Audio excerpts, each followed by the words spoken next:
Hello, everybody! Duckyworth here, and I hope that everybody's Christmas went well and that your New Year is going well so far. And I'm here for my first live film reaction of 2022. And this is a film that I have actually been meaning to check out for a long time, and that has been recommended to me by quite a few of my friends, in particular Noratcat, who I know is a big fan of this film, and in particular he's a big fan of the rat character in the film, Templeton. And so it is my pleasure to finally record my reaction to the 1973 adaptation of Charlotte's Web. This is a film that I've heard a lot about. I've never seen it before all the way through, but I remember when I was a child, one of the books that we did for English and that I enjoyed reading quite a lot was the book Charlotte's Web, the E.B. White classic, and I do have very fond memories of the book. It has been admittedly a long time since I last read it, but I really distinctly remember reading it a lot when I was younger. So I'll be interested to see how maybe I should read the book again at some point. But I do hear good things about this film. But funnily enough, not from the original author himself. Because according to the trivia on TV Tropes here, it says author E.B. White watched the premiere while he was in New York City and never watched the film again for the rest of his life, complaining about the overly chipper tone in particular. The story is interrupted every few minutes so that somebody can sing a jolly song. I don't care much for jolly songs. The Blue Hill Fair, which I tried to report faithfully in the book, has become a Disney World with 76 trombones. But that's what I get for being embroiled in Hollywood. So he apparently didn't like the tone that the film took. But I'm not sure whether they could get a 76 trombones, because I heard that this film came out during in the dark age of animation. It came out in the 60s and 70s, and it was Hannah Barbera, so that affected the animation budget and how the characters moved. But I'm sure that as long as the story and the characters are interesting, and the music, because I've heard that music in this is supposed to be really good, as long as that's okay, I'm sure that it will overlook any problems that the animation might have. But let's have a look at it anyway. So I've got the film up, and I'm just about to click play on it now to start watching it. So here we go. 3, 2, 1, play.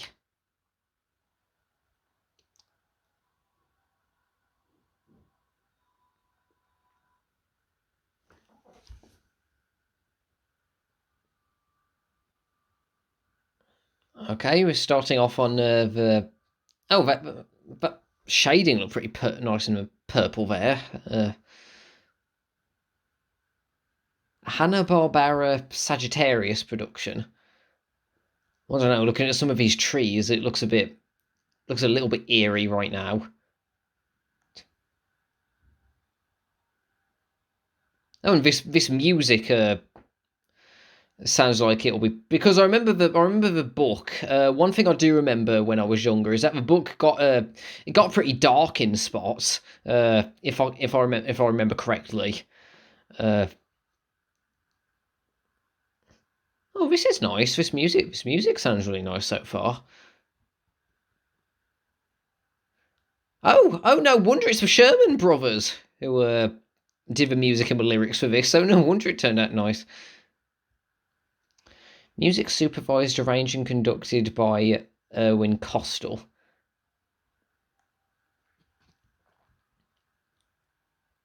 Debbie Reynolds as Charlotte, Paul Lynde as Templeton, Henry Gibson as Wilbur. Well, another thing I remember from when I was growing up, I remember seeing clips of it on TV. I didn't watch it all the way through, but there was a sequel, uh, Charlotte's Web 2: Wilbur's Great Adventure. I remember seeing clips of that, and that was pretty weird. Uh, okay, the music's taking a bit of a more directed by Charles Nichols and Iwao Takamoto. Hang on, that name sounds a bit familiar. Let me just look it up.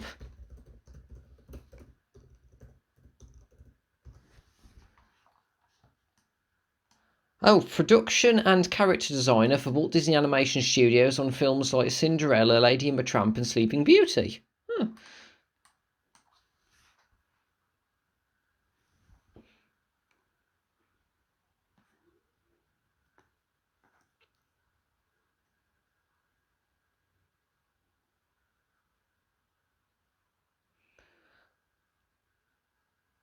Oh, well, I mean, if I say that the budget was well, I mean, the backgrounds look nice. I like the detail. What was going on with those ducks? The way they were walking. Okay, I think I can see a few bits with the budget. It's like the shading on the characters, but other than that,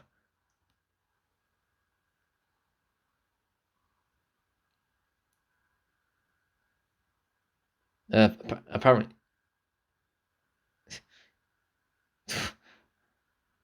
jerks.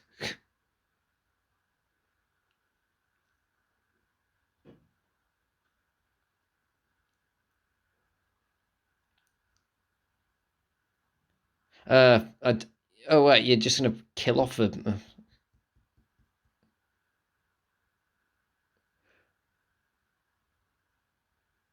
She looks a bit like Wendy. This girl here.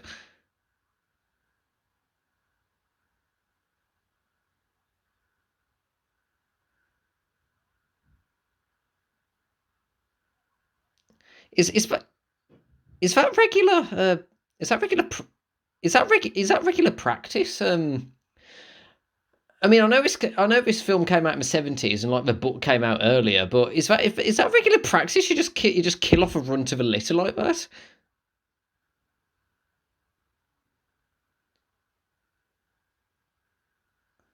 Well, it is a bit unfair, yeah.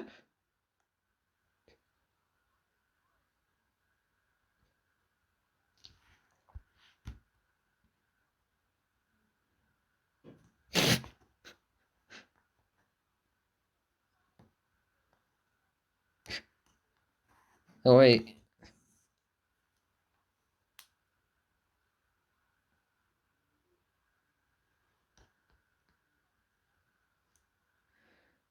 this is whimsical. E.B. White. I'm not seeing it so far.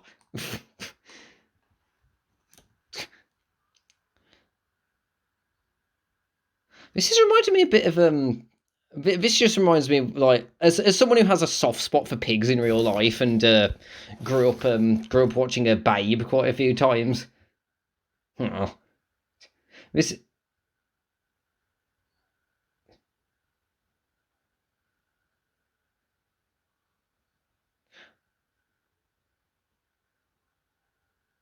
uh okay, just goes of woo. Okay, I think I can see what some people say about like the way that the characters move. Uh, okay, he keeps a frog hidden in his shirt. Right, but Pancakes just jumped from the plate in front of him to the next one.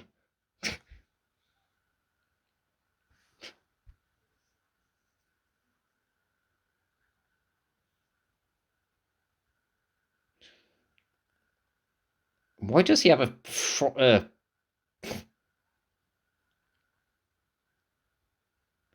uh wow, okay, okay.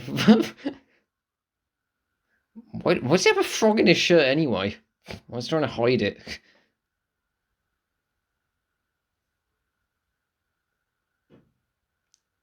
Something about Wilbur's design. It reminds me a bit of like a Dumbo, but as a pig for some reason. Maybe it's the face.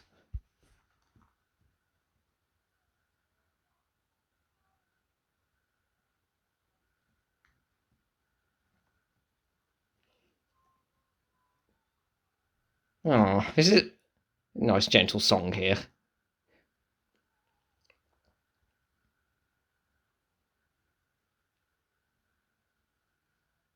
Hopefully he doesn't grow up to become like a snowball fern or a Napoleon. You might want to be careful with that.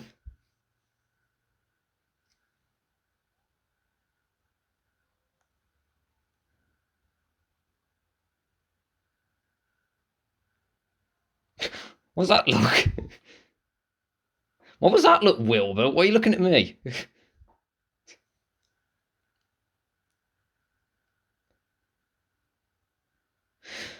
And one thing I do have to give uh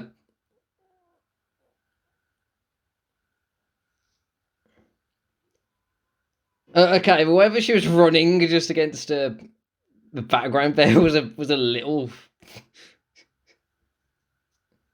I mean, this is sweet so far. I'm just commenting on a few bits of like of animation looking a bit odd.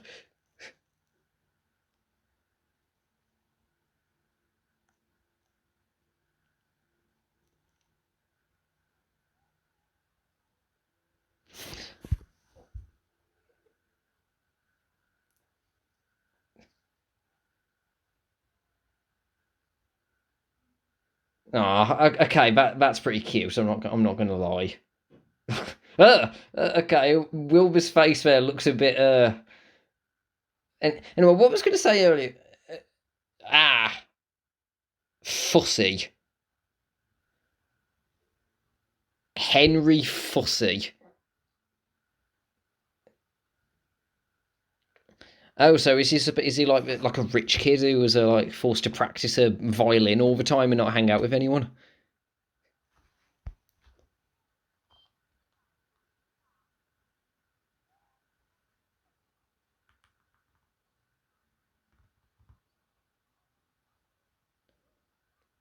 Ah, who invited the Wicked Witch of the West? Oh well, that didn't take long, did it? Well, there goes a couple of £1 million of property damage. Lady, you might want to be. You're doing more damage with that broom than Wilbur is.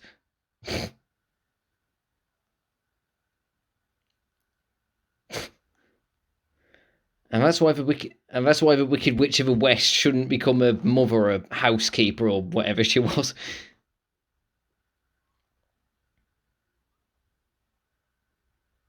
Wait, did he just shrink? Um, yeah, yeah, he looks a little bit bigger in this angle here. I think I saw that was something that was a little bit of a criticism, like the characters sometimes are changing sizes.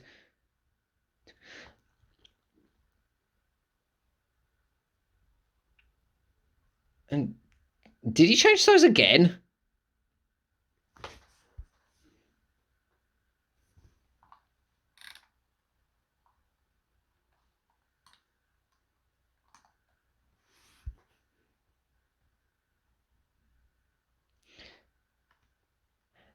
And in a few weeks, I'll teach you how to read prophecies in bowls of water, so we can take on the Horned King.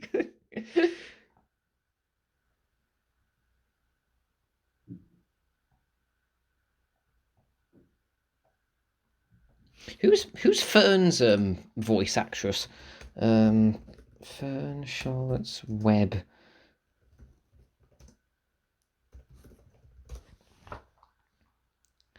Pamelin Ferdin.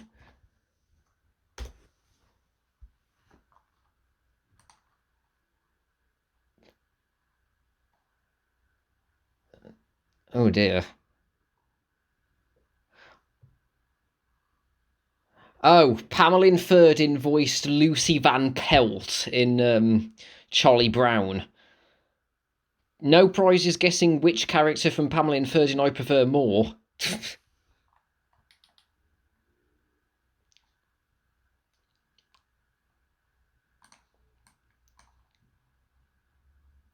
Um, yeah, and that's why you turn on a light, you idiot. What are you, what are you doing?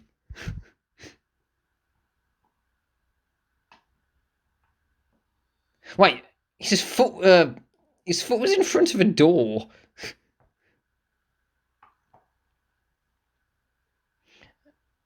Oh, he's become accustomed to sleeping in my house. a, a ghost.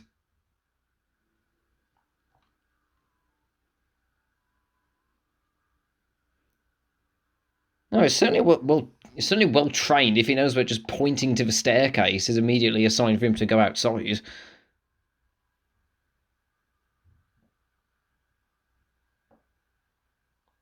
Oh. Yeah, I just have a soft spot for pig characters in animation. I've just always loved them. Uh,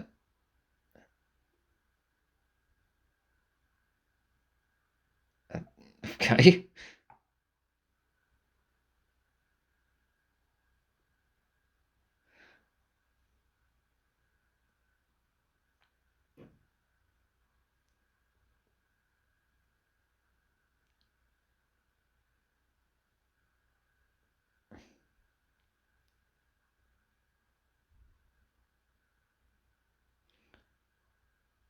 Oh.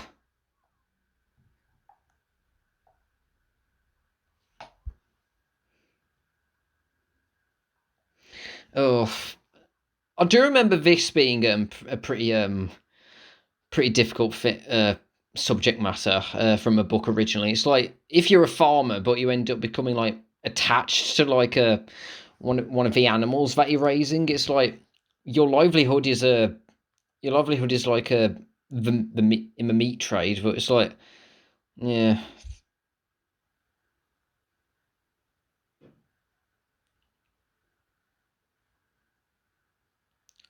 I honestly thought he said Homer Simpson for a second.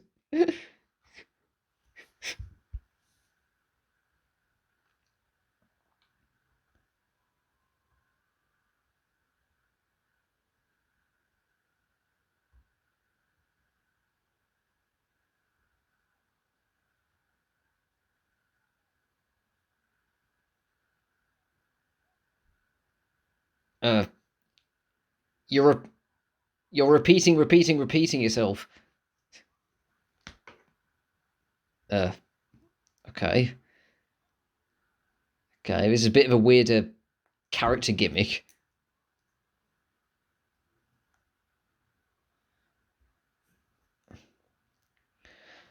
So that's a pretty deep voice coming out of him, considering the fact he just learned how to talk.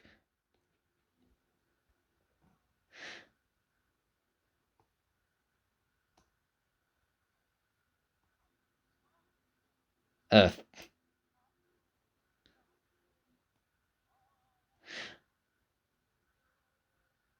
so wait a minute. How come he could understand the speaking from the goose, but he couldn't manage to speak it himself at first?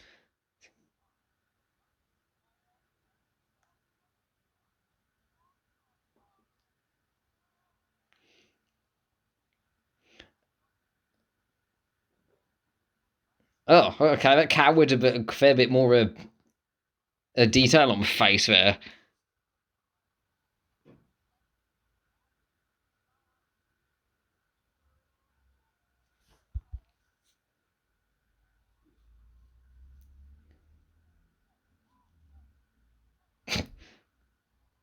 Okay, I like that with the owls,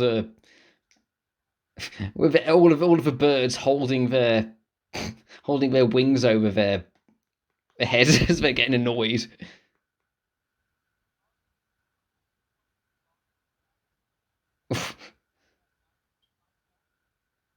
Oh, is that Templeton? Oh, okay. That was a bit of a strange transition from him backing up towards you, and then you just getting his mouth there. Oh, oh, one time when you have shadow was that was a bit weird.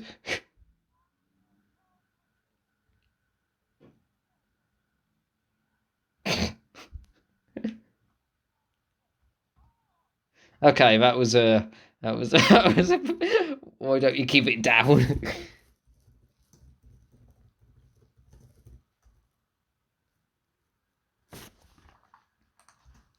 Yeah, because I think I remember in like the more recent film adaptation, he was voiced by an actual child, and not to say the guy who's voicing him here isn't doing a bad job, but it just feels a bit strange that he's young, but he sounds like that.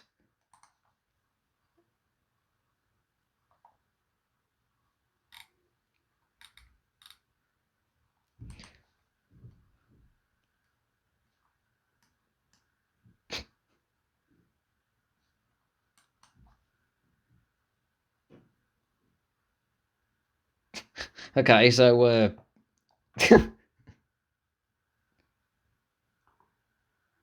so take it is just like a scavenger, is he?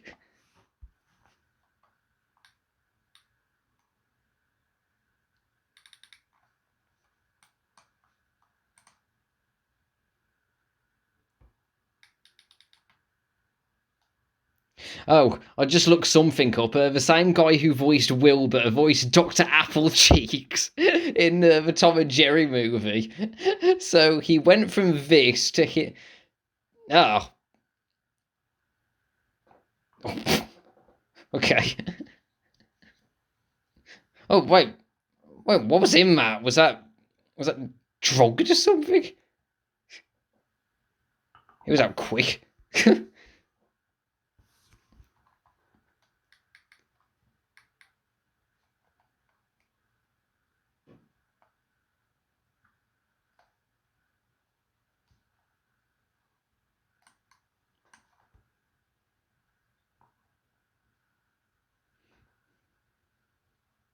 Yeah. Appetizing. Oh.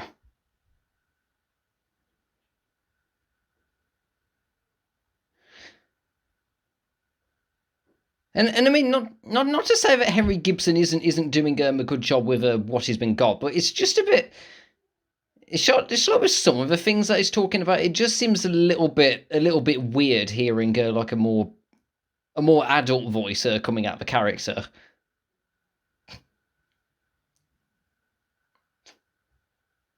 Yeah, like with that running and skipping thing, because I think like in okay, I like how they did like the expressions on a on a Templeton here, and uh and the way that these and the way that his voice actor delivered his lines. What is that? What is that? Is that a cork he's rolling on or something? You give your pig a cork to eat.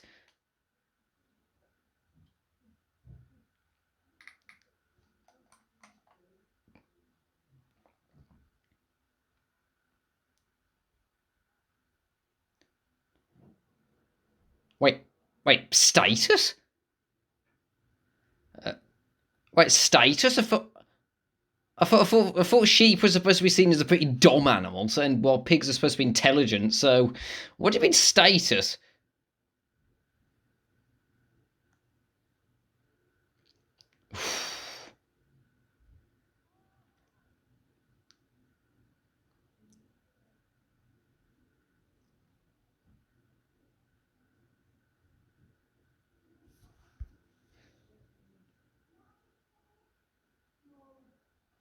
Oof.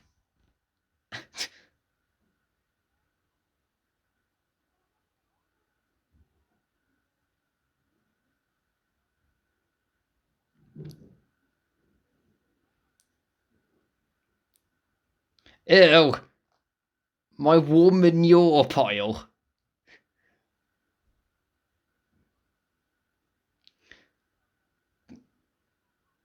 Oh.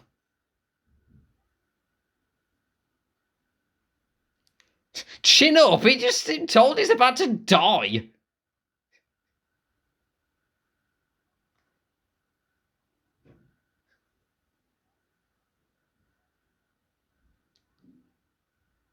Do you mean look up? Oh, is that what you mean? To look up like you chin up like that?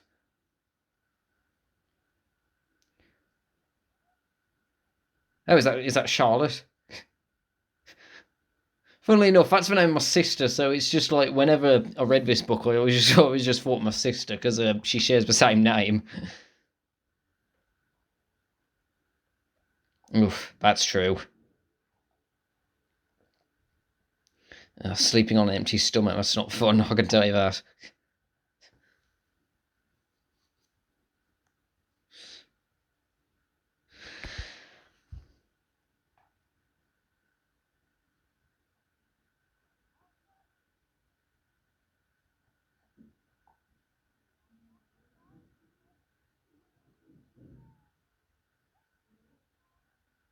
Okay, those sparkle effects definitely remind me of when they did that in Hannah Barbera productions.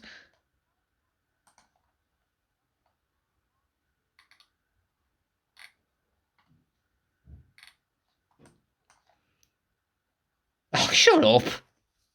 Stupid sheep. Yeah, it's funny because in Babe, sheep are.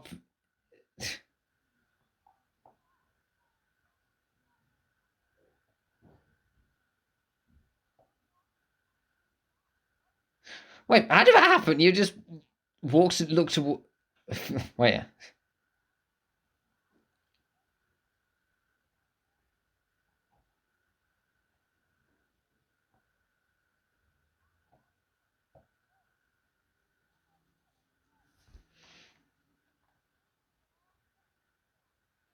Oh, there she is. One thing I do appreciate for the original the story and this as well is that like spiders sometimes get a bit of a bad reputation at times, so it's nice to see a spider character that's more positive here.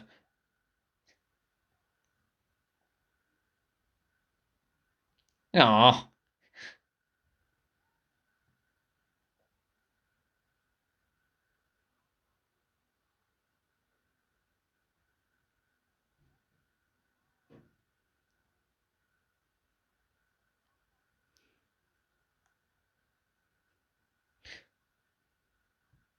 oh, I like a design. You know, if they have made like a fluff on her head look like she has a bit of a hairdo there, but.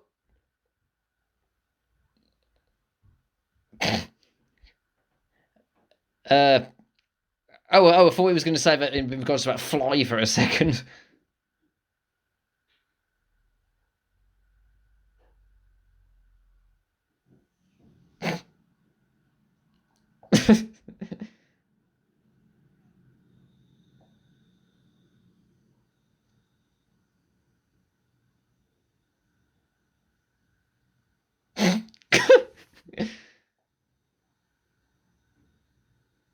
Oh, oh, too much detail.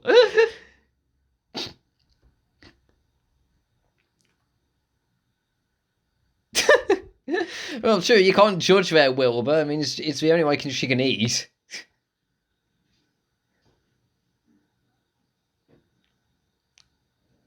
Thank you. Someone who. Something that isn't anti-spider, because that's always something I always see when I always see people like they say, "Ew, spiders are horrible, ugly things. We should stomp all of them." But you do realise that without spiders, you'd have like a flies all over the place, wouldn't you? Uh, okay, that was a. Well, you just uh, apart from possibly give yourself a concussion from how you've jumped there.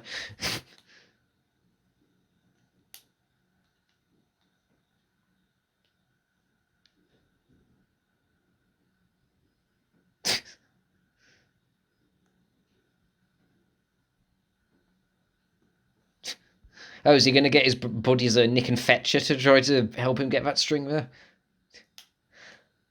Wait, did what happened to Wilbur's? He's suddenly got like weird speckles on his back. Like, is that some like the animation wasn't cleaned up? Wait, what is he doing? Is he trying to hang upside down like a Charlotte? Because I missed that. I think I missed that there. This can only end so well. Um, ouch.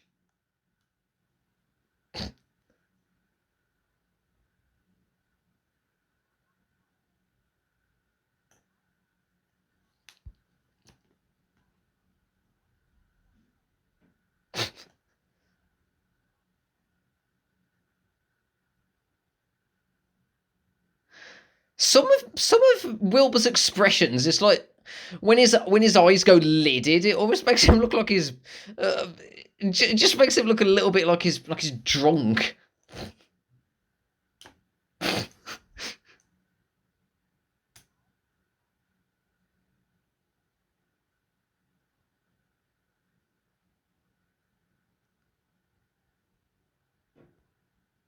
Oh, and here's Fern again.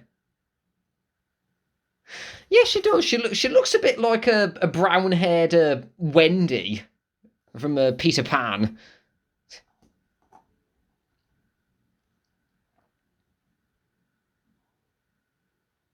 Oh.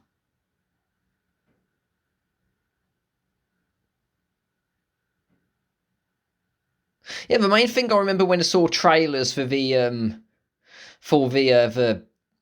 for like the more recent version of the adaptation of this. I remember the horse. Little goslings. Uh, wow.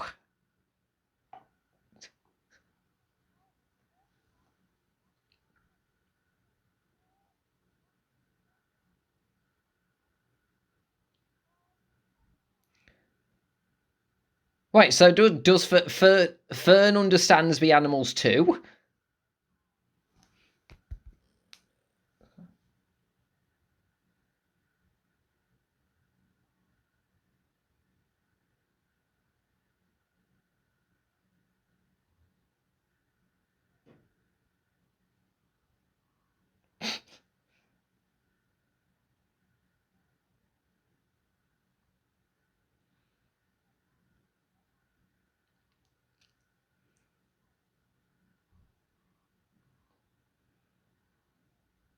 Oh dear, what's it going to do with it?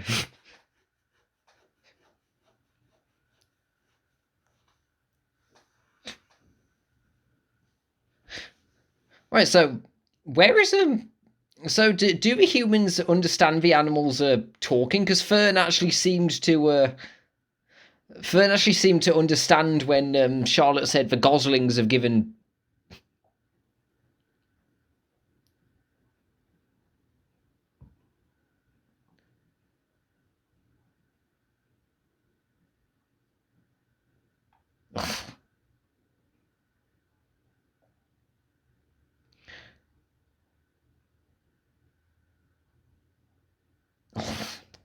Oh, well, Wilbur knows about that.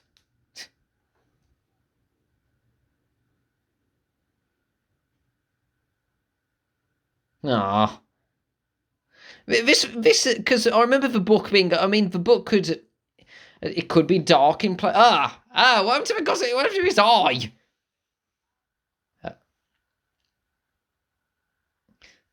Okay, I think I can see. That expression there.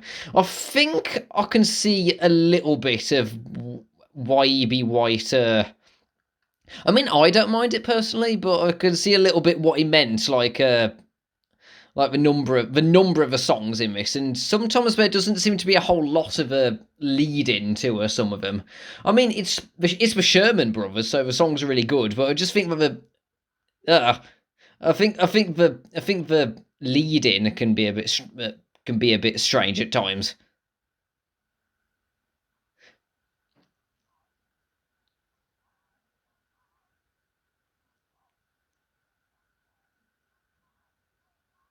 But I do like this how Wilbur's relating to the smaller Gosling here, saying that he's not a worthless just because he's smaller.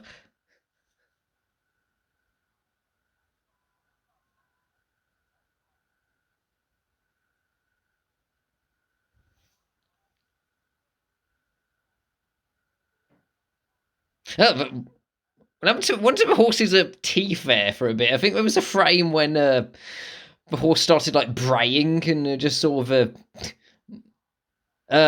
wow, those chickens have got they've got very bendy legs. Okay, one chicken. it looks like the layers have messed them up a bit with how it looks like the chickens were supposed to be in front of that there when they were coming in, but their legs were stuck behind the timbers of the barn there.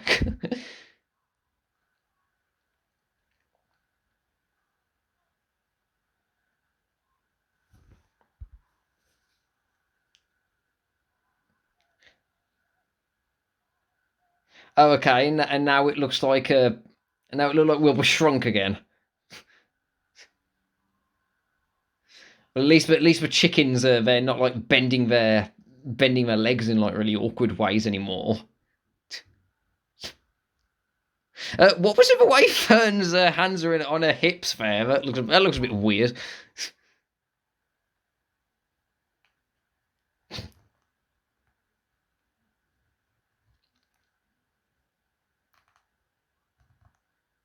Wait. When Fern walks off, did she do the Shaggy walk? Like the way that her hands were moving, it looks like the way that a Shaggy from Scooby Doo walks.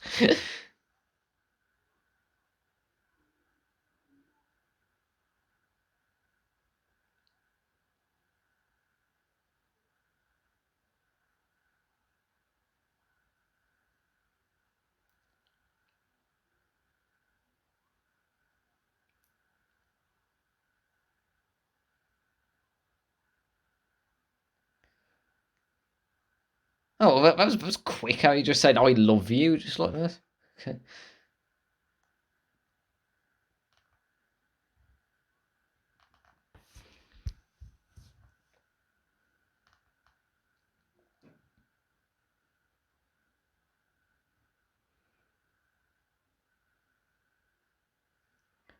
Oh, oh wait. She can. Oh, so it's only she that can only she's got Eliza Thornberry her gift, does she? She's the only one that can talk to animals. Was that in the original book?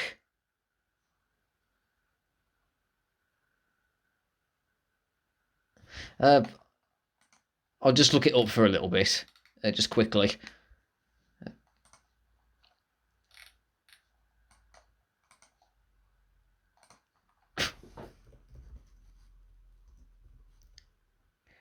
Oh, okay. The animals could talk to each other, but not to humans, except Fern. So she was the only one that can talk to animals in this.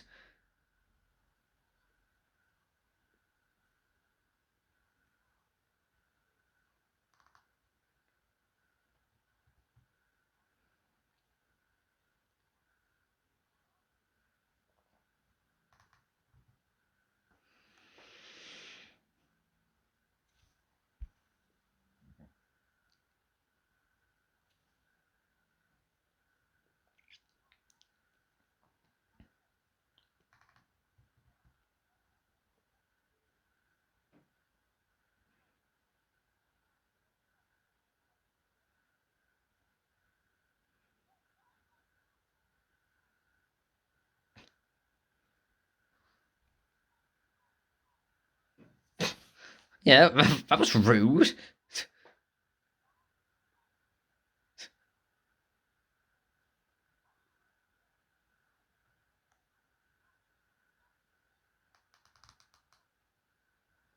Oh, oh, well, yeah, that's what happens when you just walk straight up to it like that. Oh, well, there we go.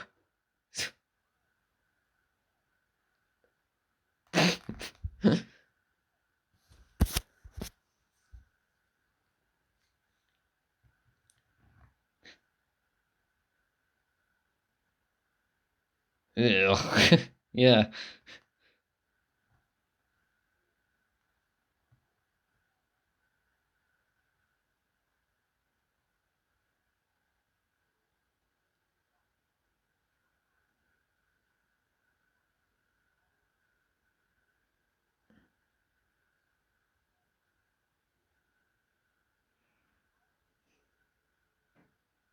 Some of the expressions on a on a Gosling there. Sometimes I've just noticed that his eyes sometimes like float off.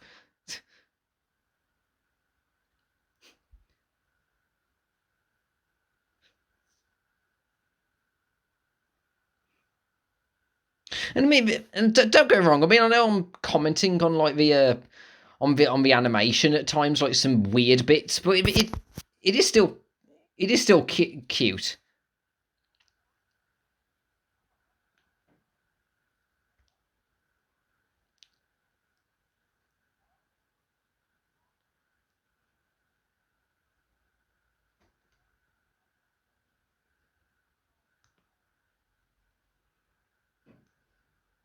Oh, I just remember I just remember the end by the end of the book. I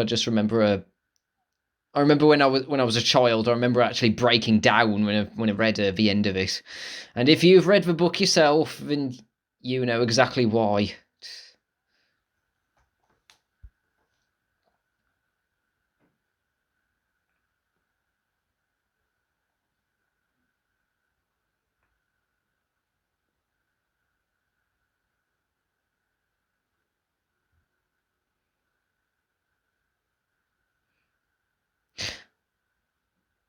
And the songs, I mean, as abrupt as some of them can be, it is still like this can still be really pretty songs.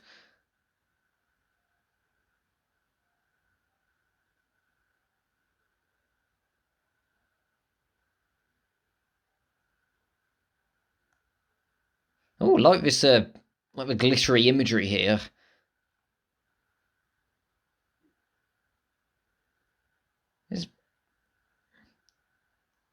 This sounds like the opening to Ringing Bell, uh, the anime, Chirino Suzu. The sound of the chorus and like the some of the instrumentals reminds me of that. Hopefully, this isn't going to go with Wilbur killing the farmers or something.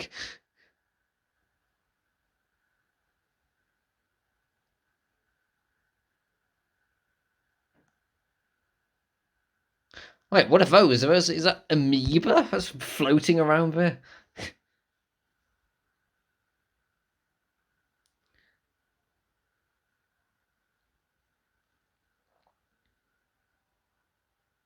Ooh, I like these backgrounds here with the mist, like and the water and the puddles here.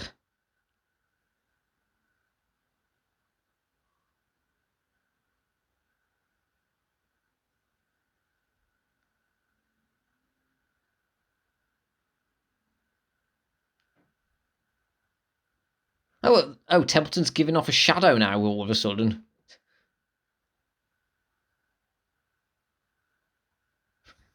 I do like Templeton's character. It's like obviously he's a prankster and he's a bit greedy, like taking all the food. But I like how he's in his own way. He's looking out for his befriended Wilbur here, and he's looking out for him and Charlotte.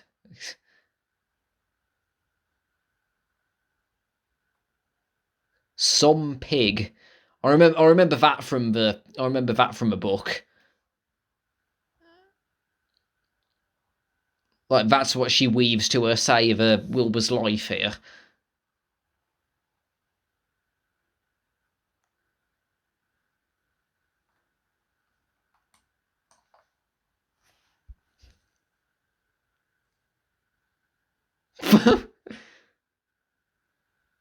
Oh, he looks like I'm sure there's a Scooby Doo special where pretty much every other person that they come across in like the Scooby Doo specials looks like Mr. Zuckerman here. Oh wait, no. Oh wait, no. Wilbur has a shadow again.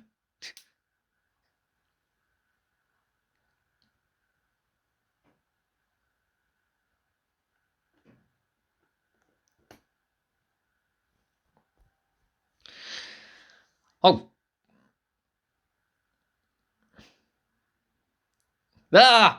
Some of us people there in a bit too much detail there. What happened to Wilbur's eyes whenever the photo was taken?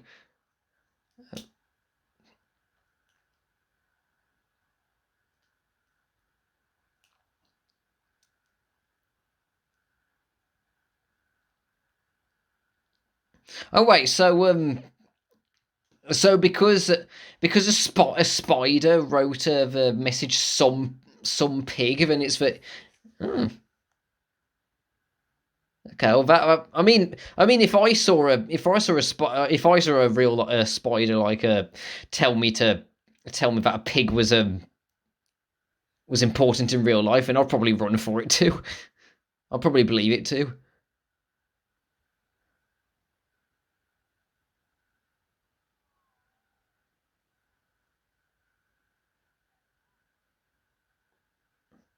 Ah, the Wicked Witch is back.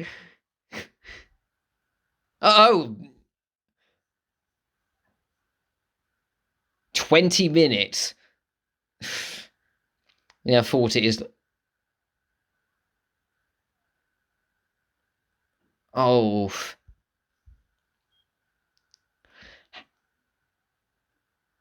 how could she be able to... Oh dear.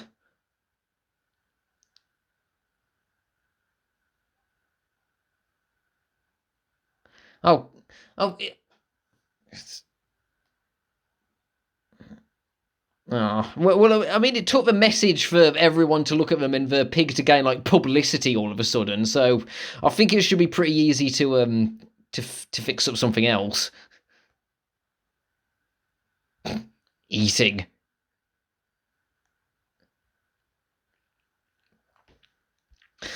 Oh, I was going to say, I thought that the some pig message was at the end of the book, but we've still got another. Oh, we've still got another 50 minutes left.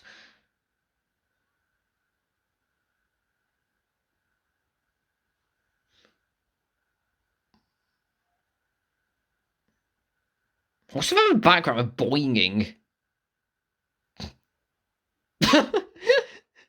I like her expression there when she just looked over at Wilbur just in the background and just grimaced at him.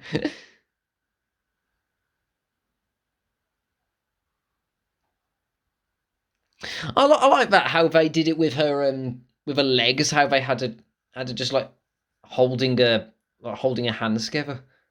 Oh no, crossing her arms there.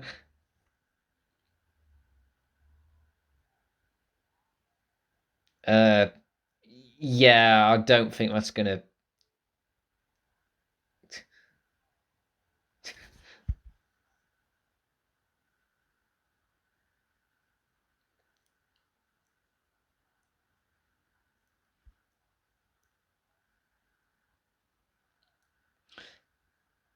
Yeah, why does Magoo say everything in triplicate anyway?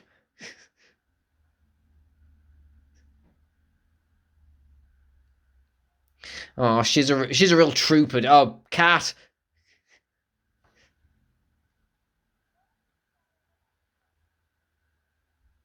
What?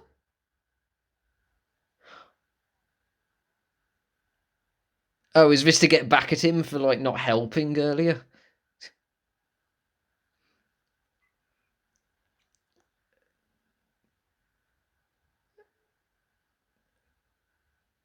Wait, yeah. Wait, what was going on with the cat's tail there for a second?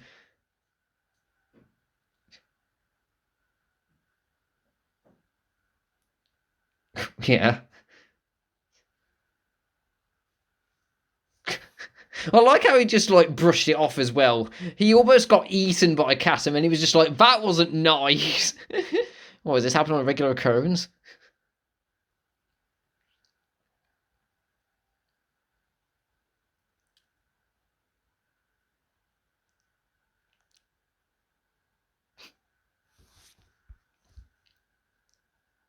Wait, is that a picture of Mr. Incredible on the back wall of there? That picture there looked like Mr. Incredible from Incredibles.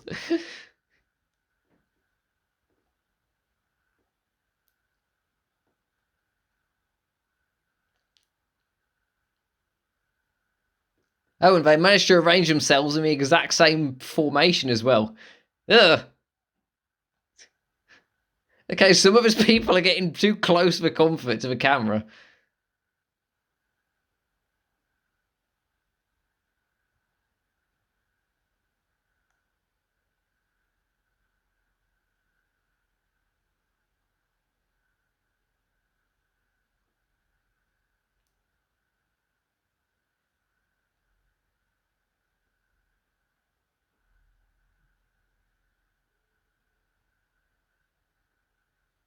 Oof.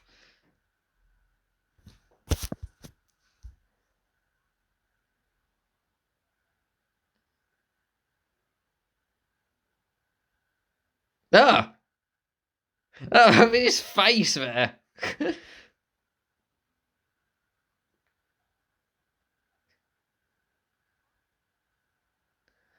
He's not going to have much. He's not going to have a tail left if we keep that up, Templeton.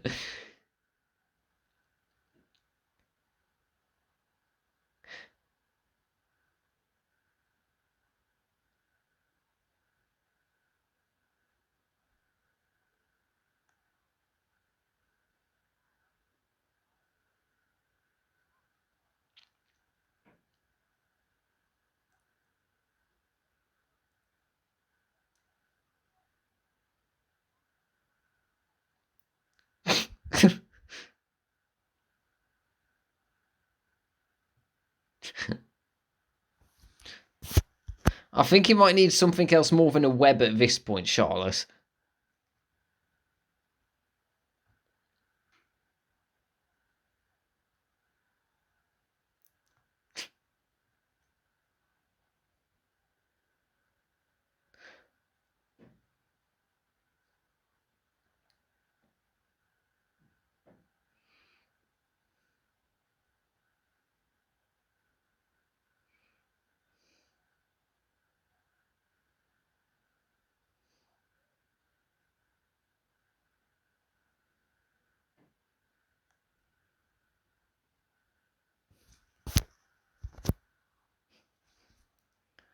Wait, it's so hungry, he just starts eating like a popcorn box there.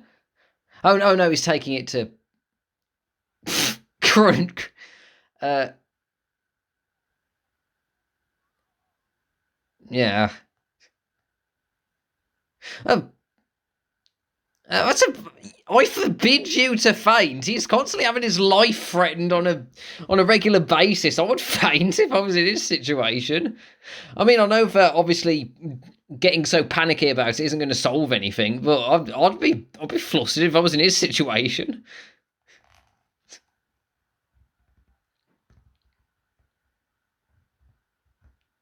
Oh, I thought he was going to get soap. Like, what are you going to say? The pig is soap?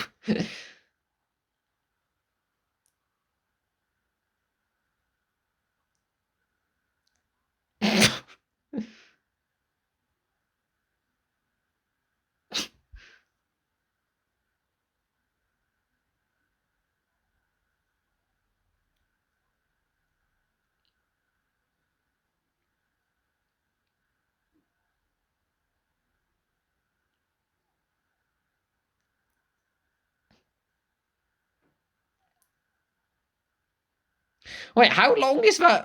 I've just been looking at the back of the is his pen there? Did it grow when he was running there?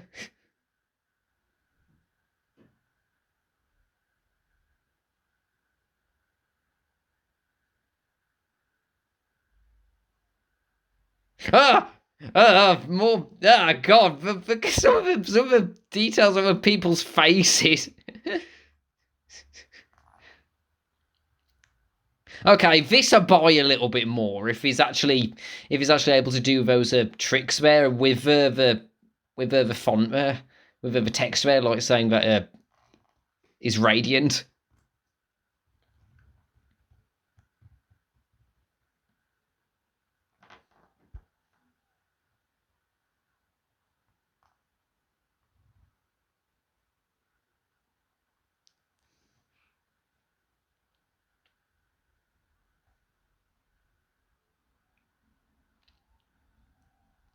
Ah, that kid's face. Just that one bit was going, yeah. Hannah Barbera, you may have done a lot of great things when it came to like with a budget it was working on, but some of the expressions are looking a bit strange.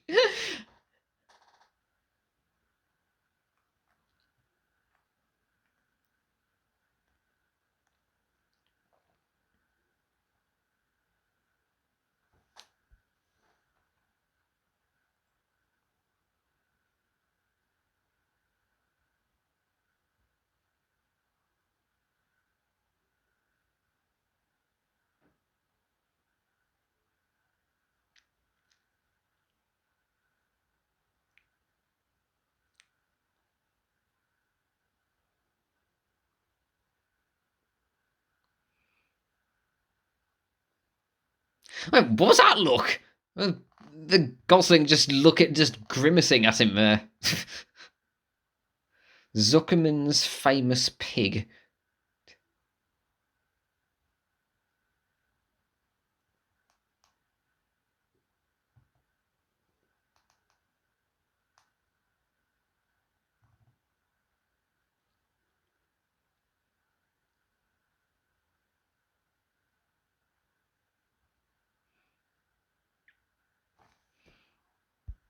Oh,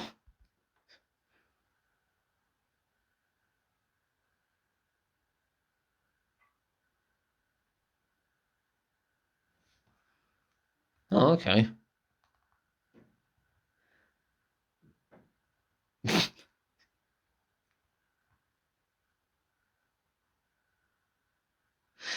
Well, are you gonna go and bite a male spider's head off while you're at it?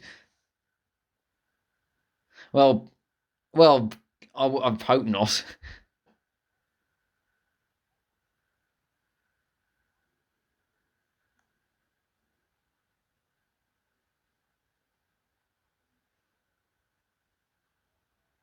Oh, on no, here it comes. So little time. The depression at the end of this, I remember. At the end of a book.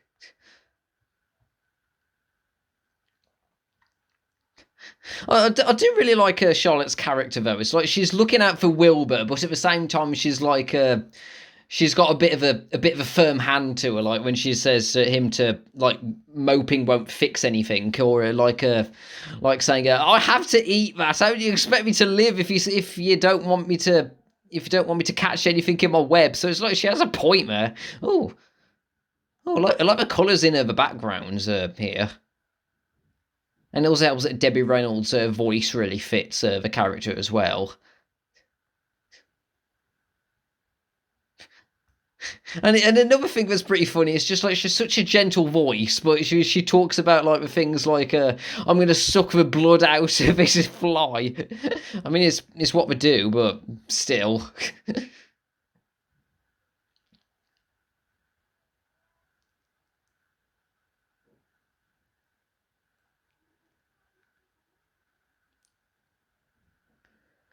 Wait, there's the snow. I was gonna say the snow was falling, but there wasn't any on the ground.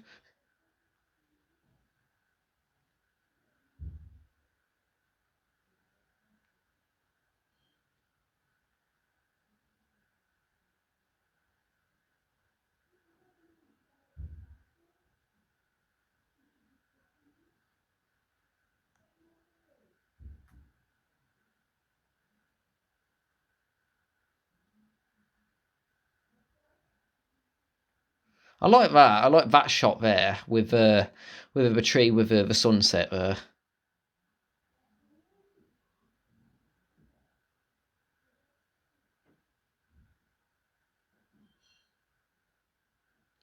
Hopefully, when it comes to this fair that they're going to, it's not going to turn out like the fair in a Fox and the Hound 2.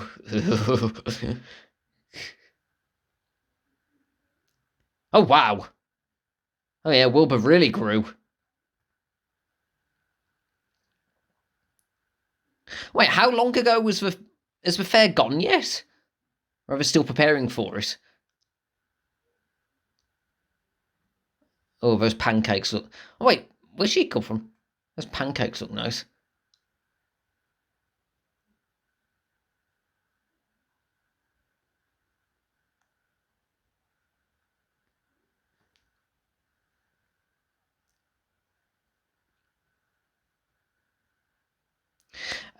Pigs roll around in mud all day. Wilbur isn't dirty. Uh, yeah, if you say so, mate.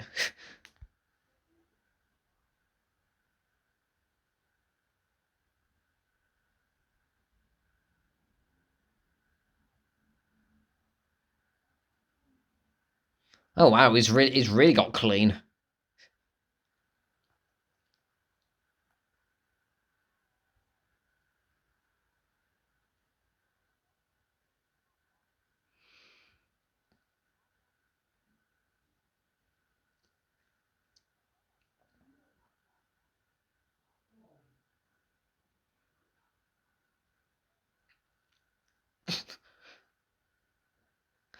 Oh wait, those goslings have started growing. Wait, she stopped. Is it me or has she stopped repeating her words like 3 times in a row?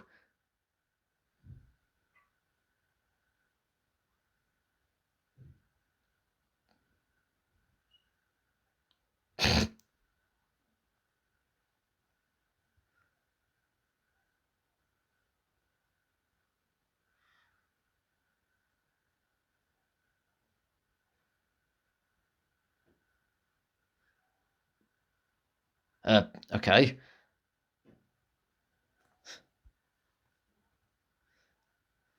Uh, okay. A song about eating at a fair. Okay.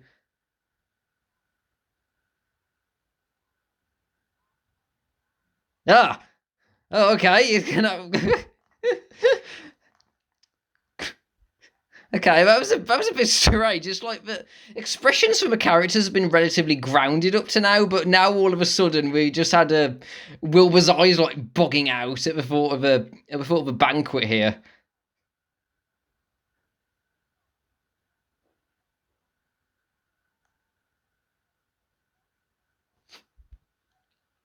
Oh, I like something about the way that they've done like the different art style on this food in his fantasy looks. I like that there how they did that.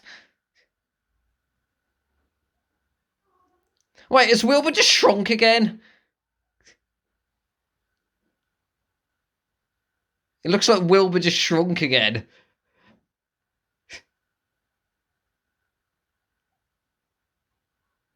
Oh, and now you're repeating yourself twice again.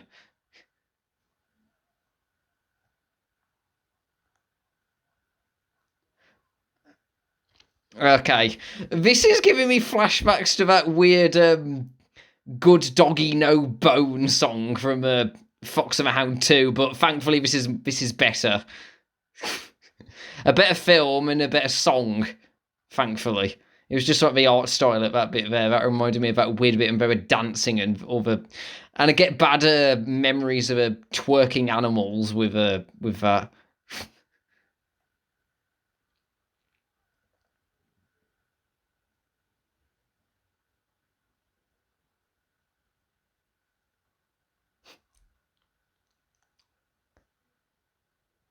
Wait, I know that he's like the runt of the geese, but it's a bit strange how he hasn't aged much compared to the other geese.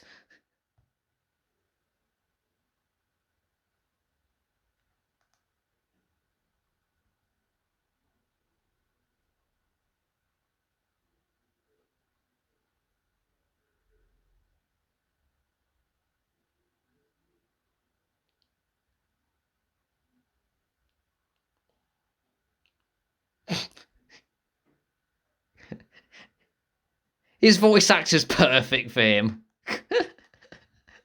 Well, it just fits perfectly.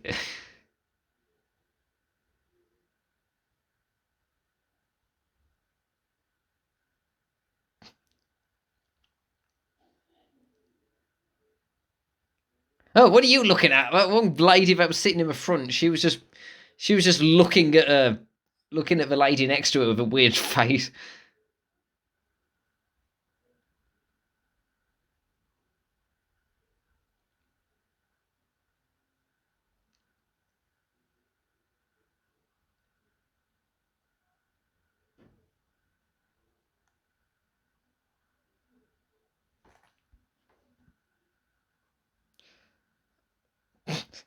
Oh right.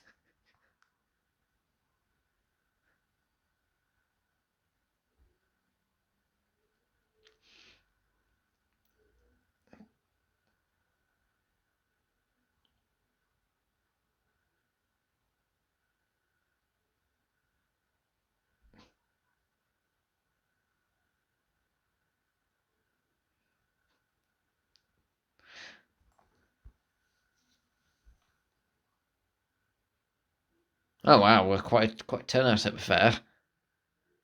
Yeah, this just reminds me of the start of Babe again because that started off with the fair as well. That's a scene that I really distinctly remember watching a lot as a child.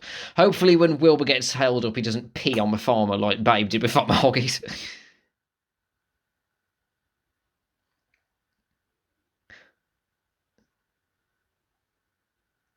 Oh, hey, it's a ranger from Yogi Bear.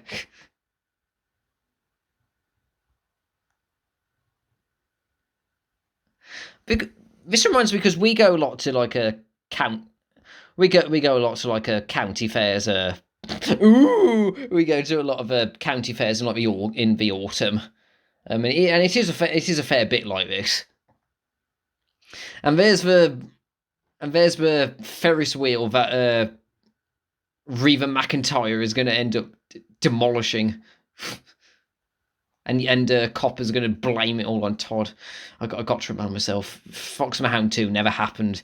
It never happened.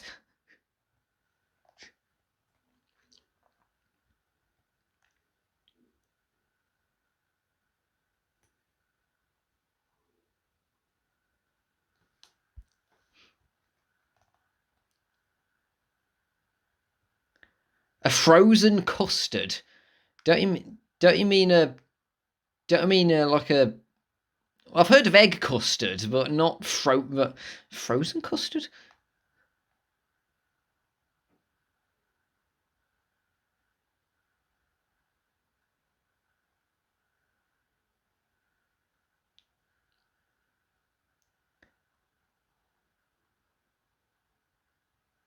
Yeah, look at like when she has expressions like that, she looks a lot. She looks more like Wendy, and it helps that Wendy was a character that I really liked as well. So, and in this film, she doesn't get pushed around by Tinkerbell.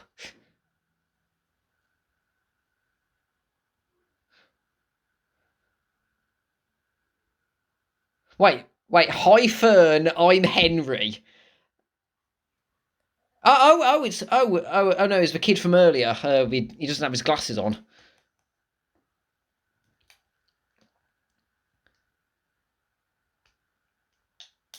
Oh, good. So he's been able to get out from like those end those endless those endless music lessons that he didn't like.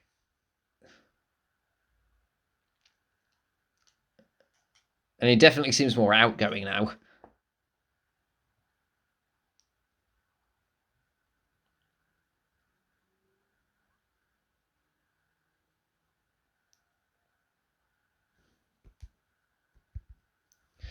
And his face looks a bit like Peter Pan's face.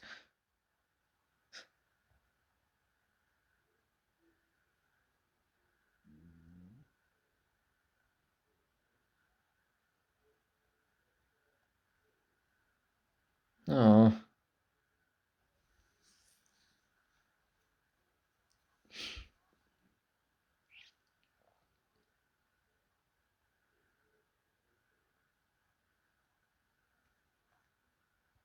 Oh.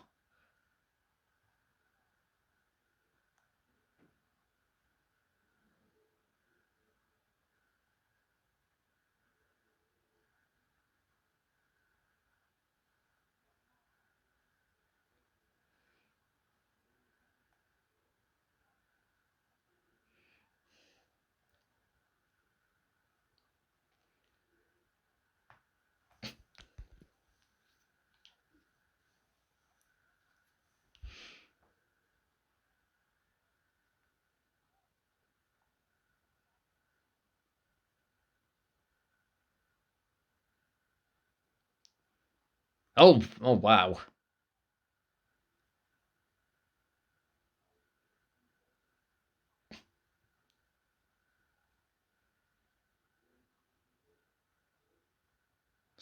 His face looks something about his facial structure. It reminds me of Pete from the Disney cartoons. What? He's got a serious case of pink eye.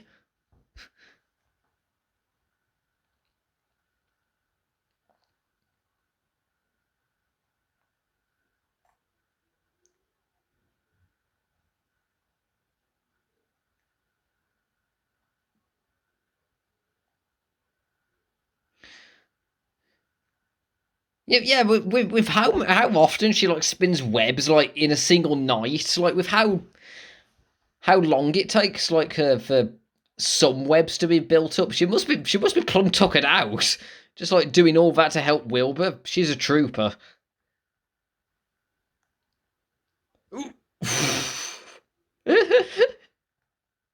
If Wilbur dies, you'll die. Damn, that was forward.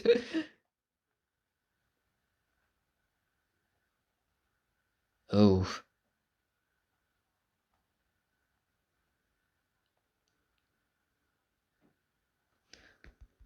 wait, did you lay your eggs at the end?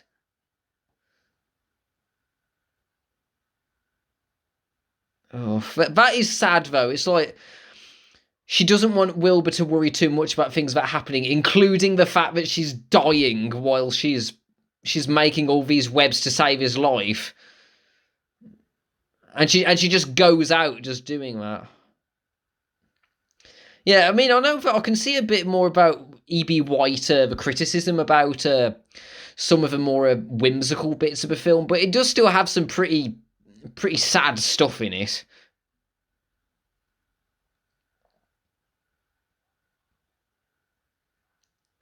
God, look at all those litter bugs.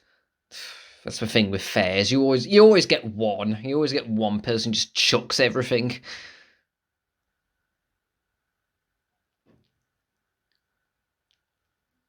Wait, is it just for lighting or has it gone brown?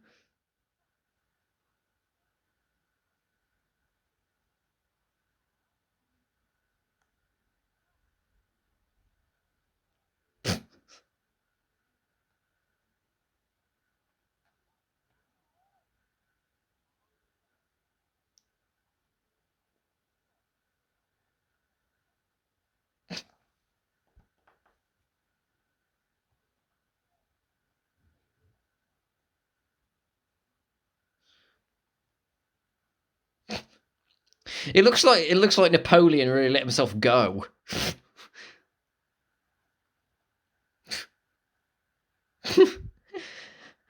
And another thing I like about this is that it's like we had that bit. I mean, other than the bits with like the bits with the feather fingers that the goose had earlier, it's like I do. One thing I do like is that it's like when it comes to like the animals moving about, how they make them how they make them move around and put like the expressive and that without making it come across as uncanny. I mean, I know that I've poked fun at like some of the expressions and like some of the strange animation movements, but for Hannah Barbera and for like considering like the budget that the film had, most of it is good. I think it's just like you get the occasional moment when like there's a weird expression or an odd movement, but most of it holds up. Yeah, he's turned blue. He was blue before, but now he's turned brown. Uh,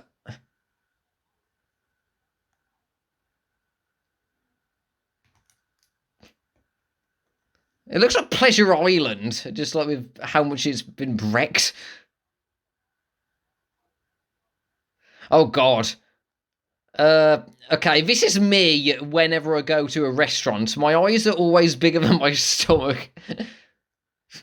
Oh, okay, that looks a bit weird. Like how he just walks off there. Like the perspective was a bit strange.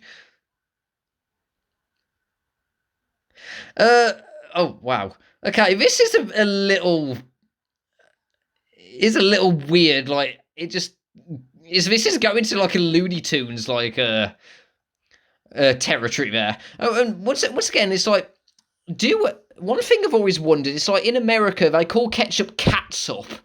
Is there a reason why I call it catsup and not ketchup? It just always oh wow.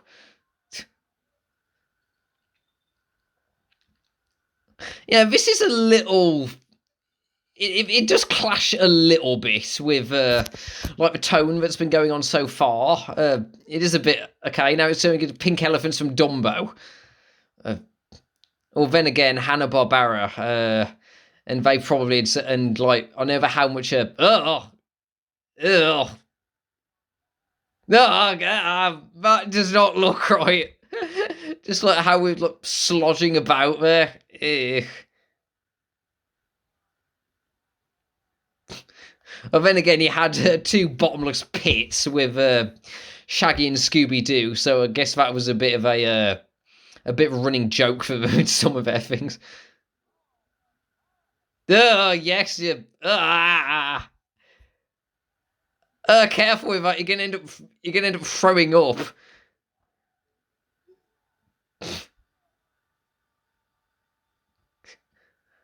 Okay, well that was okay. That was pretty. And hopefully, it hasn't thrown up everywhere.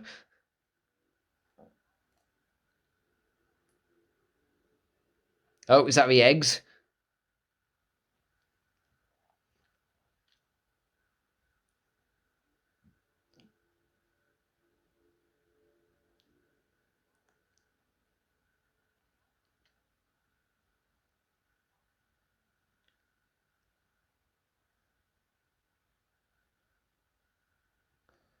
Oh, life.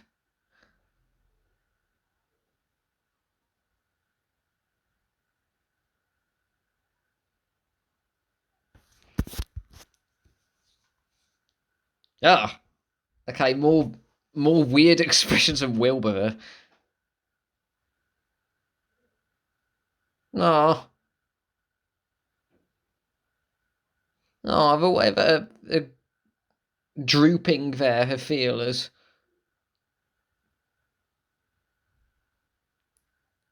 Uh,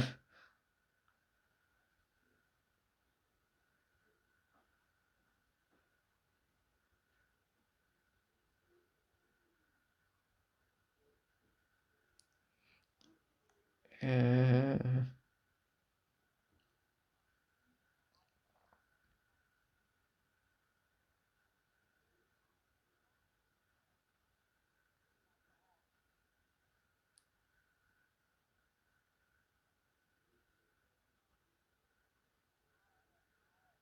ugh. Okay, this is a little bit. Oh, it looks like a sausage that's moving along the ground. I mean, yeah, those sound effects. Yeah, I think he will. Oh, I wouldn't do that.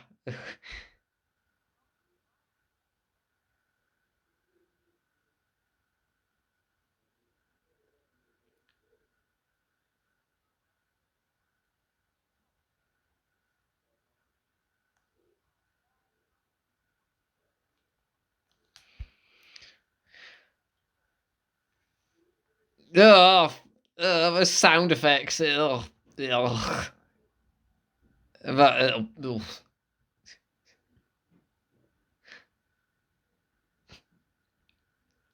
And I mean, it does. It is a bit strange. You had a scene of Charlotte pretty much implying that she's going to die soon, and then you have Wilbur slugging along like a giant sausage. It is a bit. It does clash a bit, especially with how reserved like a lot of the other animation is in this.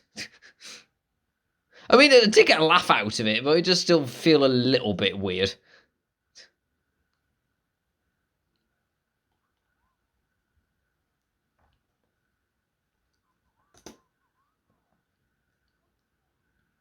Why are you little?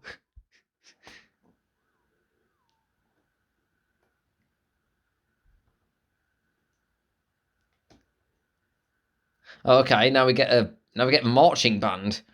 What's that say? Madam Zora, fortune teller. Pop. It's okay. Now we get marching bands with Colonel Sanders as the head of a band. What are you doing with that stick? Them, you look like you're gonna clobber them with it.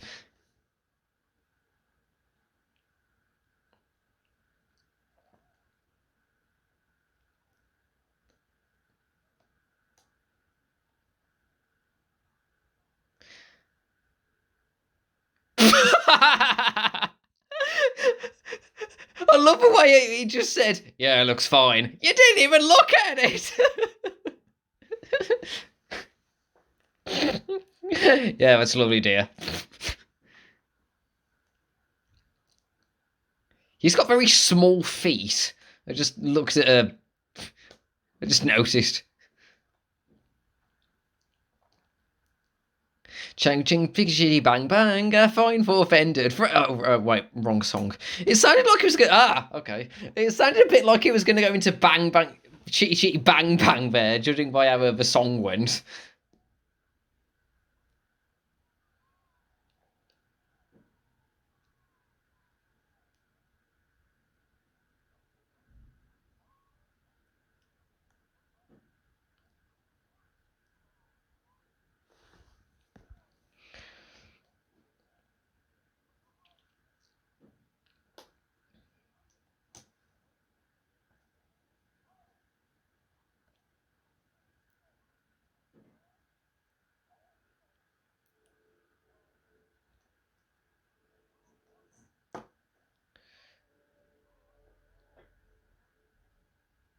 Uh, Supernatural forces. Okay.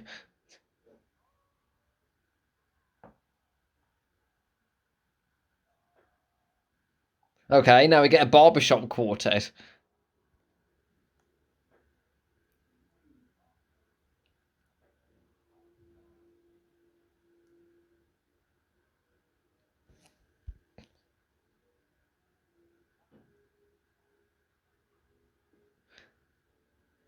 I wonder if this is a real barbershop. Okay. I wonder if this is a real barbershop quartet song. This here, because it sounds like it.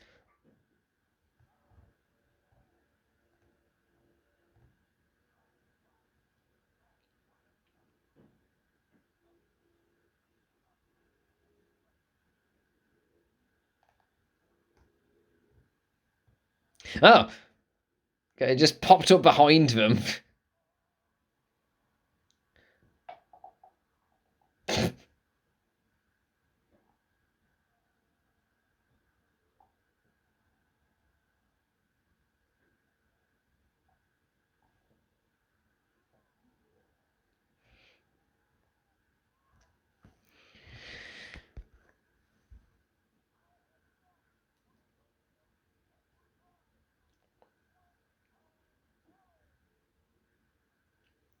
$25. How much is that back when the book was made? Uh, not 1952.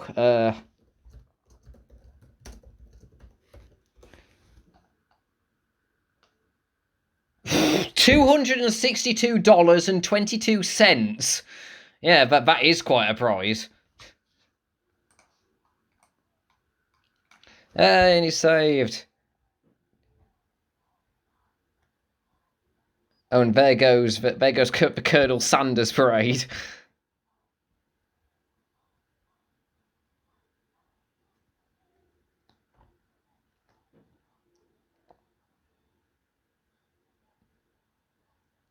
I think it's a little bit. One thing I think is a little bit strange is that I mean, obviously, someone saying that the pig is great might be something to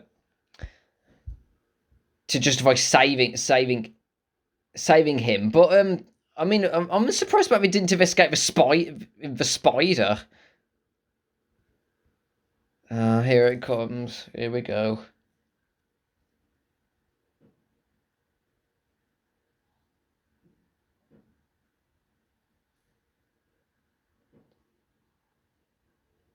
To a small degree, you saved his life.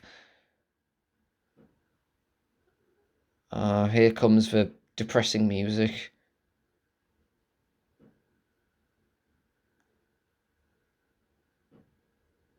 Uh,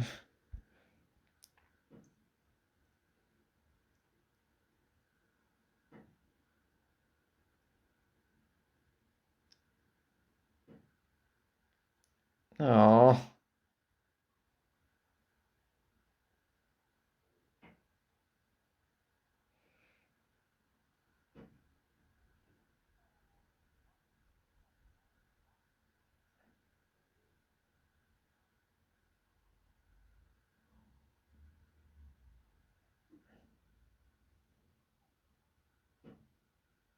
Because I remember when I read in the book when I was younger when Charlotte died.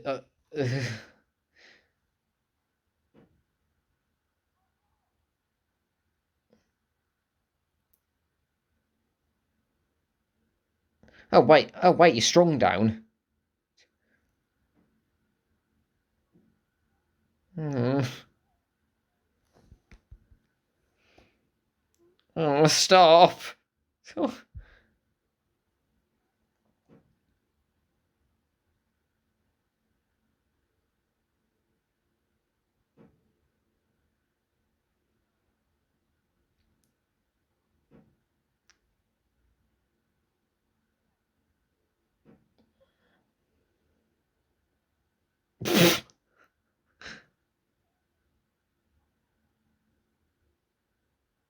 Well, I just got thrown out.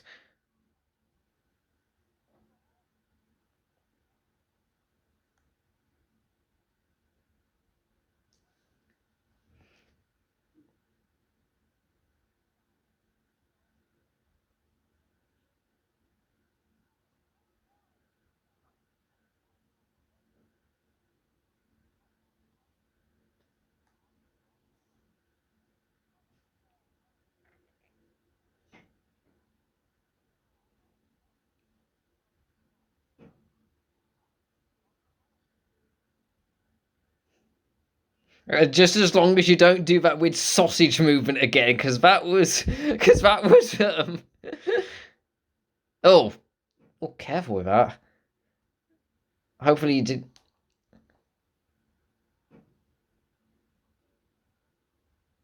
Careful with the 500 eggs in there. But how his teeth? It must be pretty strong if his teeth didn't pierce it.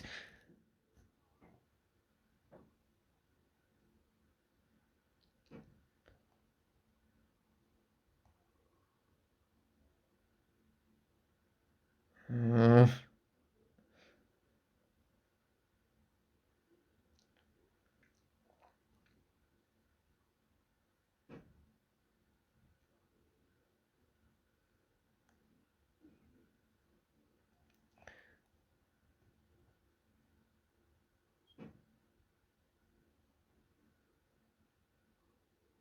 uh, oh, Debbie Reynolds. Uh, with her having passed away recently, that makes that makes this even sadder to watch.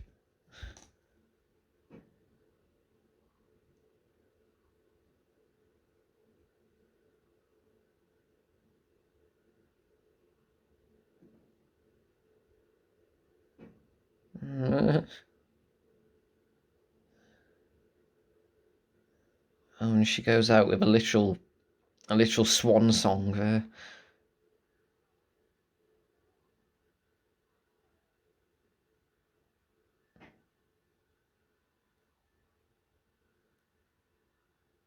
Uh, this story is one of the biggest reasons why I always make sure to let the spiders out the window. I've never squashed a spider ever because of this story. Mm.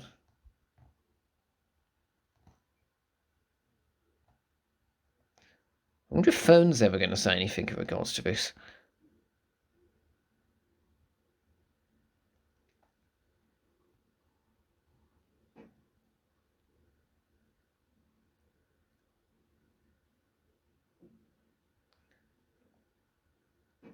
Oh, that's a Charlotte's egg sacs in his mouth.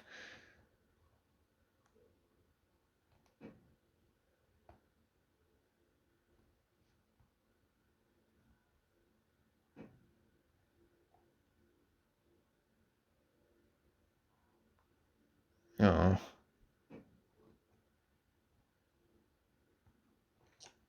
At least until the second one, where I think it all sets back in again.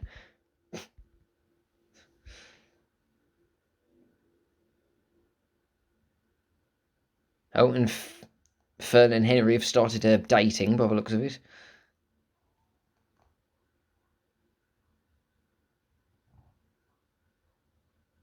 Ah.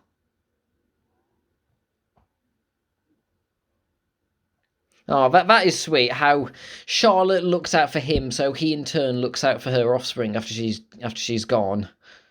Oh. I know this might be a bit of a strange opinion, but I wish that they'd kept the glasses on Henry, because I would have thought, I don't know. It just feels a bit weird that he lost his glasses when he got older.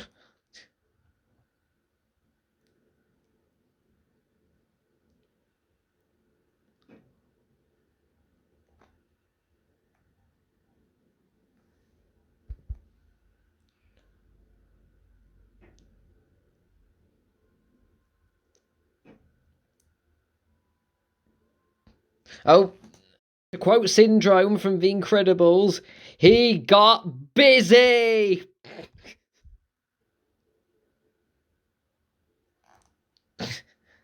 Oh dear, now they're off to all be slugs together.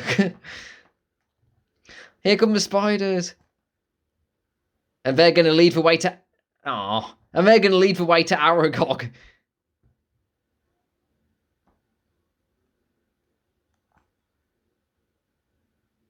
Aww. I love the spiders' faces.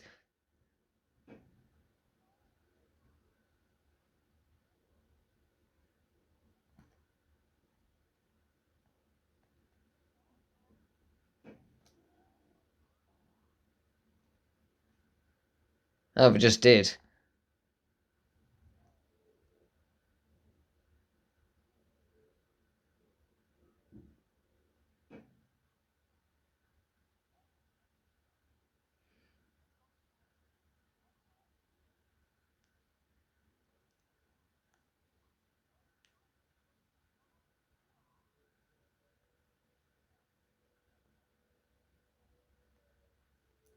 Oh, is Wilbur going to be the one to look after the outcasts here? Oh.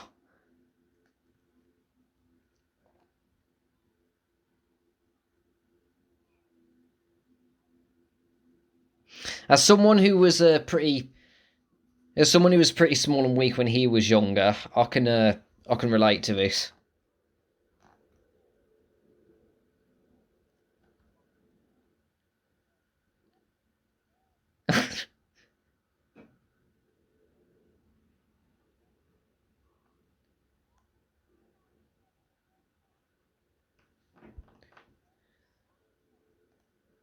Arania. Bit of an exotic name there.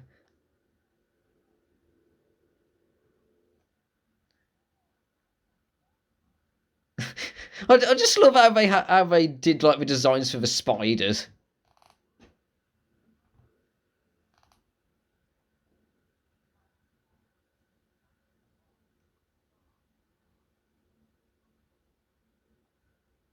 Oh.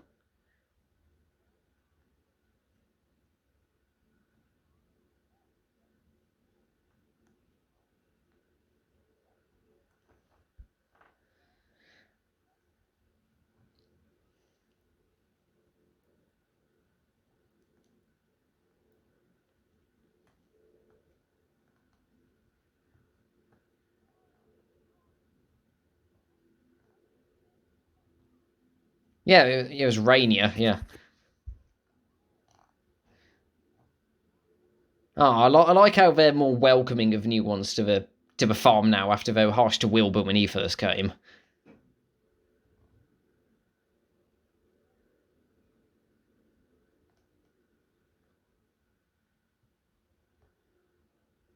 Ah.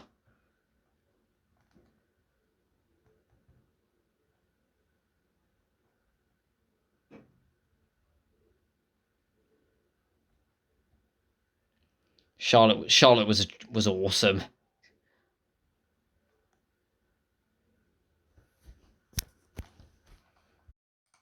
Huh, that's interesting. I just looked it up and I heard that in the sequel, one of the plot points is Charlotte's daughters fearing that they won't live up to the expectations people have because of the legacy that their mother left behind. That's an interesting story beat for the sequel there.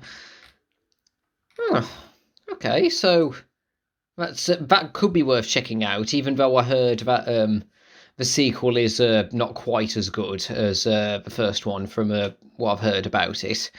But when it comes to this film, I mean, I know a poke's fun a fair few times, but I did like a poked fun at like the animation and some of the bits like Wilbur constantly changing size. But I did like that. I thought that was a good film, and it did manage to and it did remind me a lot of when I read the book when I was younger, and it was one of my favourite books growing up. So maybe I should have a read of that sometime. And I did really like a lot of the themes of this is like it's like there seems to be a theme that you're not on this world forever, and eventually things come to an end, but you can't life isn't long enough for you to get stressed out about every single little thing that happens. That seems to be like a theme for it, especially when it comes to Charlotte trying to get Wilbur to realise that he can't just constantly keep fretting about every single little thing that goes on, and that things will look up for him. That is actually something that I actually I actually respect for the film as someone who sometimes has a tendency to get a little bit panicky at times. That is something that I do respect the film for, and of course the a lot of the songs are also ones that I really enjoyed. Of course, it's the Sherman Brothers, and even though there are some songs that do kind of come a little bit out of nowhere, like a little bit quick, like I Can Talk. Like I think when it comes to that song, I think another thing that that kind of makes me like raise my eyebrow at it is Wilbur. Not only has he only just learned how to talk, but he's like a little he's like a little kid at some point. But somehow he even manages to say like some pretty big words, considering the fact that he only just learned how to talk.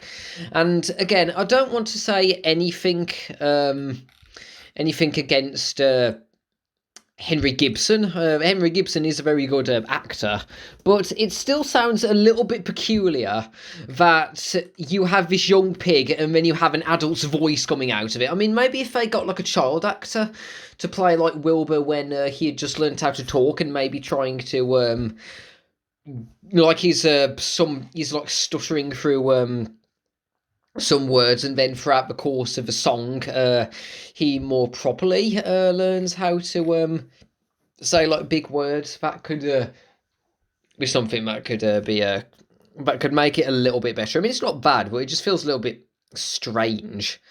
And I mean, and I heard that E.B. White didn't like the song very much and wanted it to be removed, but there it stayed, and there we go for it. And I think when it comes to like the tonal whiplash, I mean, it's not as bad as some things that I've seen, heavens no, but it just seems a little bit weird. You have the scene where Charlotte is dying, and then you have Templeton like just gorging himself, and then he just like turns into the living sausage, and he just like slugs his way like into the, and he slugs his way into there, and it feels it is a little bit strange. I mean, my friend Noratcat, he described it as it's like for all of the animation in this film, it's like they decided to go for broke and make like a Looney Tunes segment with Templeton like gorging himself. And don't get me wrong, it is funny a fair bit, even if it was pretty gross when it came to like the sound effects when he was like by the end. And that was a bit yak, and I know that there's a whole like fetish for this kind of thing, and I don't have anything against people who have that fetish. If you have a thing for like fat animals, more power to you. But it just felt a little bit weird that we had things that were more grounded, and then all of a sudden it just came onto Templeton just like a slugging about. That was a bit, and especially since the next scene, literally the next scene was Charlotte dying. That was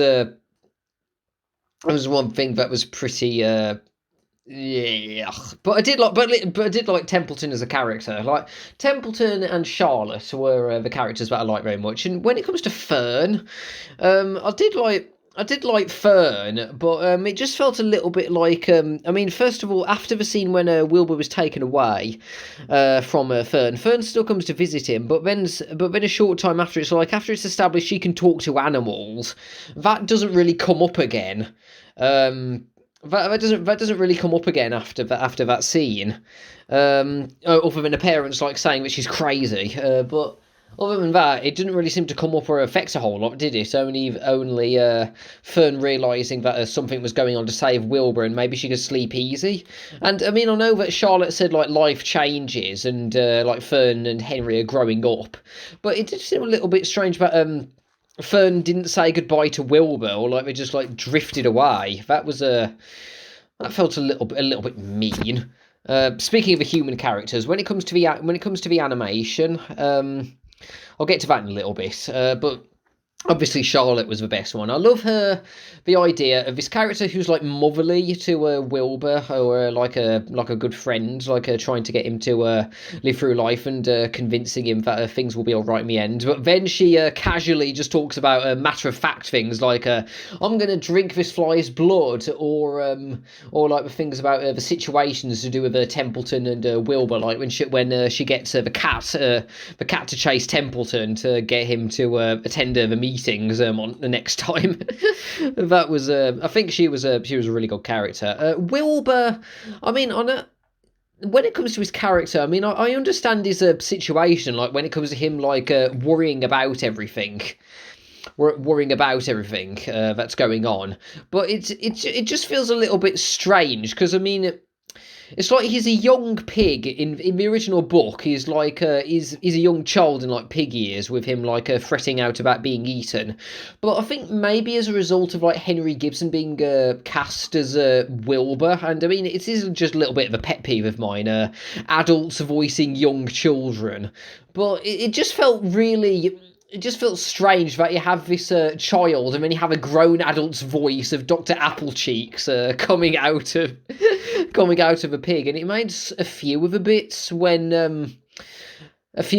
him like wailing and sobbing about things. I mean the scenes themselves, it's like for the character himself, it's like I can perfectly understand why he's so distraught and why he's panicking about everything. But when it comes to like a young child, like with it feels like the lines were written for a younger character at times, and it's just like with the adult's voice coming out of him, it just feels a little bit peculiar with that.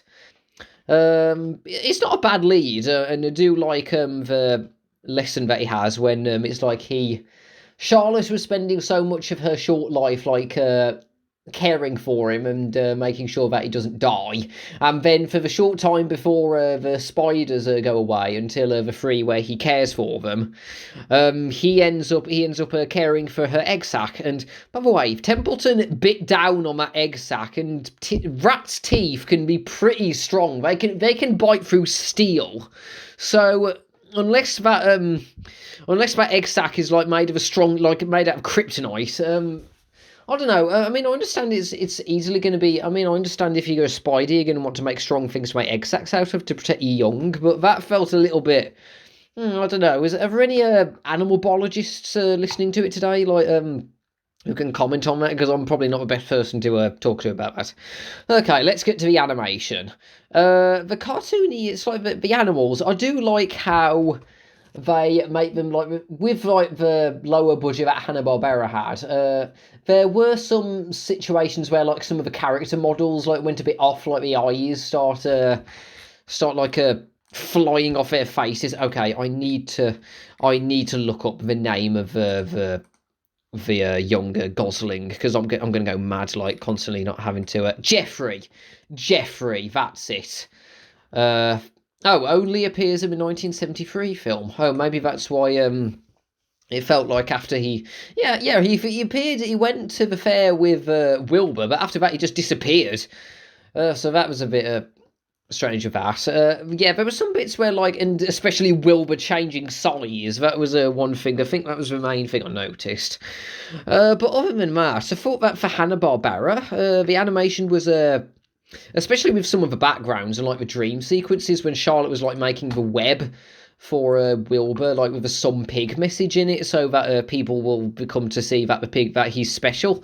That was something that was really, I did like a lot of the backgrounds, and for the limited budget, and especially since this came out during the dark age of animation, it had a lower budget, but I do think with what they worked with, that was really good, what they had to work with, and some of the backgrounds, like some of the more emotional moments, I think they managed to make that pretty pretty, and they managed to, with what they had, I think they managed to make it visually nice.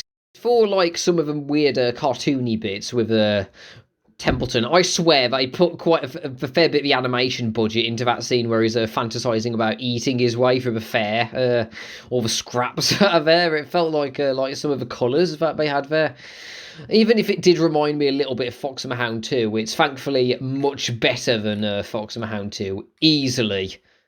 I think the strangest thing was just just looking at some of the characters and just imagining with the human characters and just trying getting a similarity to like Scooby Doo. I mean, with just looking at some of them, like I swear, I know that said Fern looks a bit like Wendy from Disney's Peter Pan, but she looks a bit like Daphne, a younger Daphne at times.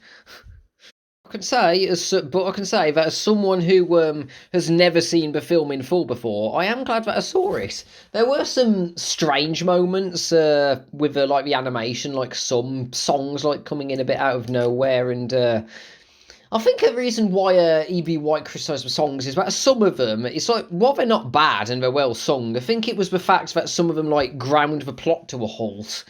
More they just went on for a bit, and I can see where he was coming from when it came to that. I don't think they ruined the film like he thought they did, but they did seem a little bit. They could have been implemented maybe a little bit better, like maybe not grinding the plot to a halt. But that's pretty much my only main criticism with it. Some of the animation, some of the tone whiplash, but other than that, I thought it was. I still think it was good, and of course. Charlotte alone makes it worth watching because she's a real. I always liked her character, even from when I read the book as a child. She's a big reason why I'm more protective of spiders. When I was younger, I didn't want to squash any spider. Here's a little bit of an interesting thing here. One thing I thought that was a little strange when it came story wise. It's like. When Wilbur is taken away by Fern, Fern's dad just takes her away just like a day after just gave her like a day's notice before he was taking her away to sell him to Uncle Zuckerman. I would have thought it would have taken longer. I mean, if this film was made today, I think that either. Could instead of dropping that big bombshell on her, oh, by the way, we're going to sell your pet to Uncle Zuckerman down the road. I thought that he would have maybe just broke it to her more gently, or given her a bit more time, or fleshed out a little bit more, that. Maybe they couldn't keep him for other reasons. Maybe something to do with an adult pig isn't as easy to care for in the house as a baby pig. Maybe that's just maybe I'm just thinking a bit too hard about that. But that's just something else I thought about it. But I did like this film. I am really happy that I saw this film, and I think that even though E.B. White criticised the mood, I still think it managed to be like really.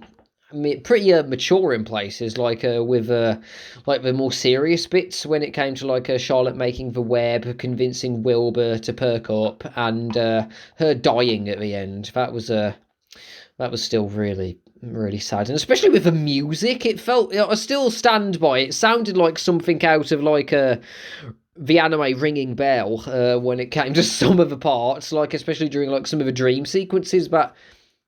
So yeah, that's my. I think that's my final thoughts that I can share on the film. So thank you to everyone who suggested that I check this film out next, and I hope that you enjoyed my live reaction to it. So what is next for my next live reaction? Well, let's take a look at the list here. It looks like Meet the Robinsons. Disney's Meet the Robinsons will be the next one. And that's a film that I have seen before, but it has been a long, long time since I last saw it. So I am really interested in checking it out again, especially since I know a lot of people who have watched me really like this film. So I shall be checking that out next week. So talk to you all later, everybody. And I hope your new year goes well. Duckyworth out. Bye, everyone.